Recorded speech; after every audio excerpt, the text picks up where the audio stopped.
결론부터 말씀드리면 제가 받은 장학금 금액은 5,600만 원, 부가족 활동으로 받은 것까지 모두 합하면 음식점 알바, 물류창고 알바, 회사 인턴 활동 등 제가 그 공모전 준비하는데 딱 1시간이 걸렸거든요. 상금은 20만 원이었던 거예요. 다른 친구들과 차별점을 두었던 점이 똘똘한 친구로 이러고 보시거나 둘 중에 하나겠죠? 안녕하세요 여러분, 도비입니다. 저의 첫 번째 영상이라 엄청 어색하기는 한데 제가 예전부터 계속 미뤄왔던 이 유튜브 활동을 한번 시작해보려고 합니다. 오늘은 그 첫 영상의 주제로 대학교 장학금과 그리고 공모전에 대해서 한번 다뤄볼 예정인데요. 대학생 여러분들 학교 다니시면서 생활비로 고민 정말 많으시죠? 이제 성인이 됐으니 외모도 가꿔야 되고 뭐 이런 책도 사야 되고 카페도 가야 되고 술도 마셔야 되고 그리고 행복하게 연애도 해야 되고 뭐 여행도 가야 되는데 일반적인 경우에는 저희가 부모님께 용돈을 받아서 사용을 하다 보니까 이게 충당하기 어려운 경우가 대부분인 것 같아요. 그렇기 때문에 이제 저를 포함해서 많은 대학생분들이 알바를 하시고 계시는데요. 물론 저는 졸업을 했지만요. 저 또한 대학생활 중에 생활비는 저 혼자서 스스로 벌었기 때문에 뭐 음식점 알바라든지 물류창고 알바, 뭐 회사 인턴 활동 등 다양한 알바를 해봤습니다. 만약에 이런 알바와 관련해서 더 자세한 이야기를 듣고 싶다고 말씀해 주시면 이거는 따로 영상을 제작을 해서 다뤄보도록 하겠습니다. 결론부터 말씀드리면 저는 2학년 2학기 이후부터는 대부분의 생활비를 장학금으로 마련을 했습니다. 제가 받은 장학금 금액은 등록금이랑 생활비 명목 모두 합쳐서 학사 시스템에 입력된 데이터 상으로는 한 5,600만 원 정도이고요. 그 외에 제가 그냥 부가족 활동으로 받은 것까지 모두 합하면 6,000에서 한 7,000만 원 정도 되는 것 같습니다. 이거를 한 학기 평균으로 따지면 한 700에서 800만 원 정도 되는 것 같아요. 그러면 바로 제가 이렇게 장학금을 많이 받고 그리고 어떻게 받기 위해서 노력을 했는지 계기와 방법에 대해서 설명해 드리도록 하겠습니다.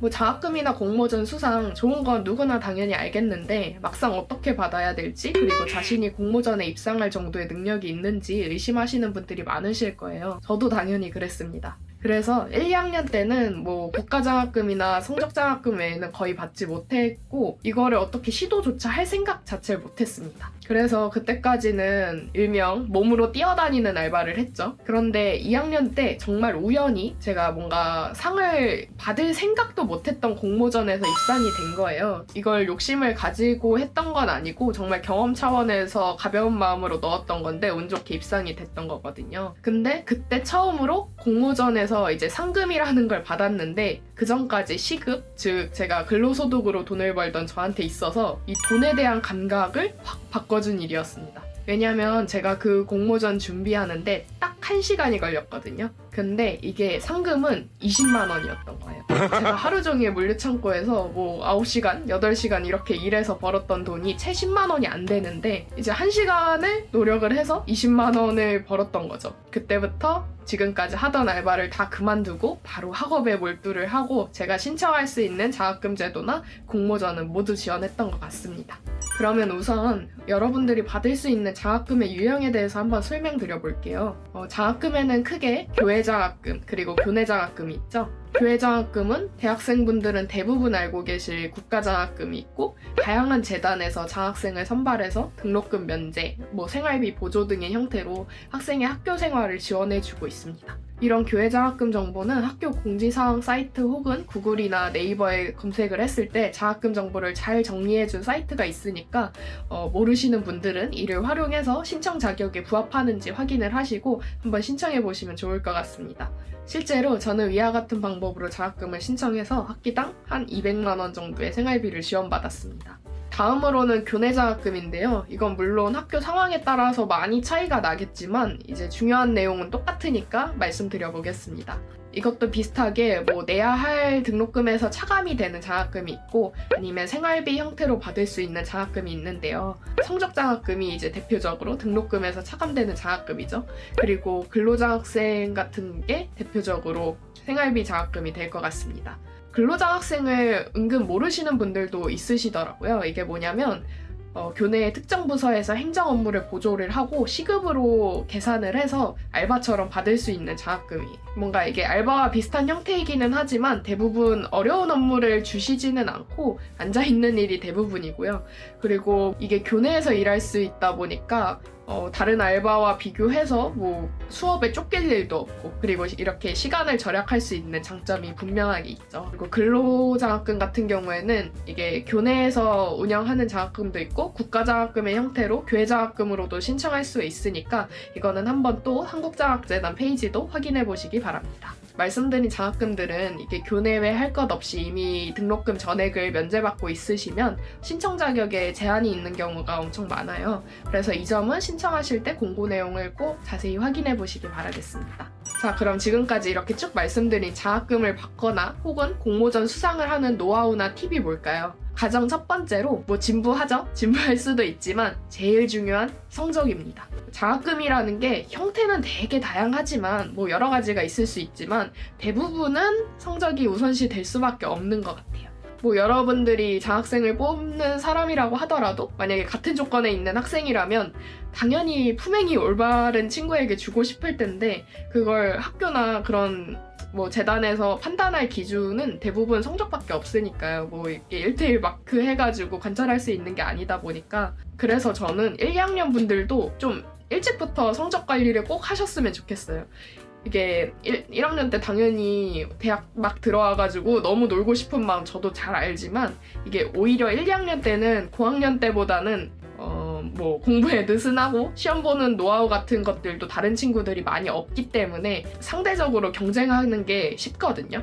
그래서 저는 이때도 꼭 성적을 챙겨 가셨으면 좋겠고 그게 이어지면 고학년까지도 기본적으로는 4.0이 넘으면 물론 너무 좋겠지만 어려우시면 3.5 이상만 유지를 해주셔도 저는 충분하다고 생각을 합니다.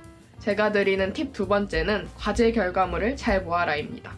모두 이게 조별 과제 빌런 이러면서 조별 모임이나 프로젝트 과제 싫어하시죠? 물론 저도 너무 싫어하거든요. 근데 이게 자신의 재산이 됩니다. 당연히 포트폴리오로서도 필요하고 나중에 공모전을 준비할 때 과거에 제가 비슷한 주제로 과제를 했다면 이 결과물을 응용해서 쉽고 빠르게 공모전 준비를 할 수가 있거든요. 많은 분들이 조금 착각하고 계신 것 중에 하나가 어떤 공모전이 하나 딱 올라왔잖아요, 공지가. 이때부터 모집을 합니다 라고 올라왔을 때 사람들이 그때부터 준비 땅 하고 시작을 하는 게 아닙니다.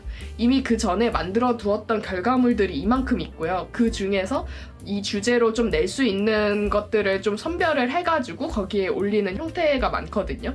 그래서 저희 입시나 취업 준비도 좀 대부분 그렇게 하잖아요. 모집 공고 올라온 시점부터 자소서 쓰는 친구가 있나요? 없죠. 그래서 미리 준비하고 써두기 때문에 과제나 포트폴리오도 그런 점에 있어서는 똑같은 명목으로 중요하다는 점 알아두셨으면 좋겠습니다. 네, 마지막 세 번째를 말씀드릴게요. 공지사항을 잘 확인하시고 그리고 관심 있는 분야의 교수님과 친해져라입니다. 제가 아무리 내가 준비를 잘 해놔도 이게 시기를 놓치고 신청할 공고를 확인을 못하면 말짱 꽝이죠. 신청 자체를 할 수가 없으니까. 그래서 이건 어떤 분야에서도 마찬가지지만 남들보다 얼마나 많은 정보를 가지고 있는지가 출발선부터 다르게 만들거든요. 실제로 저보다 공부 잘하는 친구들도 너무 많았고 너무 능력 좋고 그런 친구들도 진짜 많았어요. 근데 제가 그나마 다른 친구들과 차별점을 두었던 점이 이렇게 항상 공지사항을 확인을 하고 이런 정보력에서 조금 그런 친구들보다 노력을 하지 않았나라는 생각이 들고요.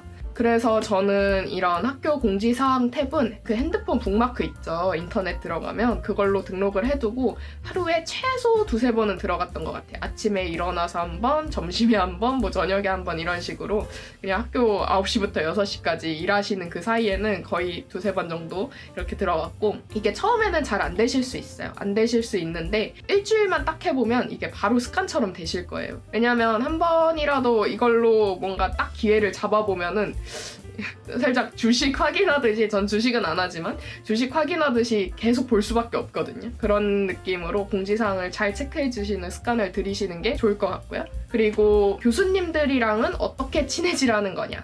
이게 뭐 학생회나 아니면 학부 생활 열심히 하는 친구들 있잖아요. 그런 친구들의 특권이 아니냐라고 하실 수도 있기는 한데 절대 그렇지 않습니다. 저는 학부 생활을 거의 하지 않았던 초아싸라고 보시면 되고요. 근데 이제 교수님들과 친해질 수 있는 저만은 아니죠. 그냥 저의 노하우를 말씀을 드리자면, 자, 딱 학기가 시작을 했어요. 뭐 교수님을 제가 알 수도 있고 아닐 수도 있는데, 딱 학기 초 수업에서 처음 보는 교수님이라는 가정 하에서 처음으로 뭐 내주시는 과제가 있을 수 있잖아요. 뭐 2주차, 3주차 때 그냥 간단하게 숙제처럼 해주시는 그런 과제가 있을 수 있는데, 이 과제를 진짜 끝내주게 해가시면 됩니다. 뭐 무조건 잘해라, 너 무조건 잘해가지고 엄청난 퀄리티를 보여달라, 이게 아니고요.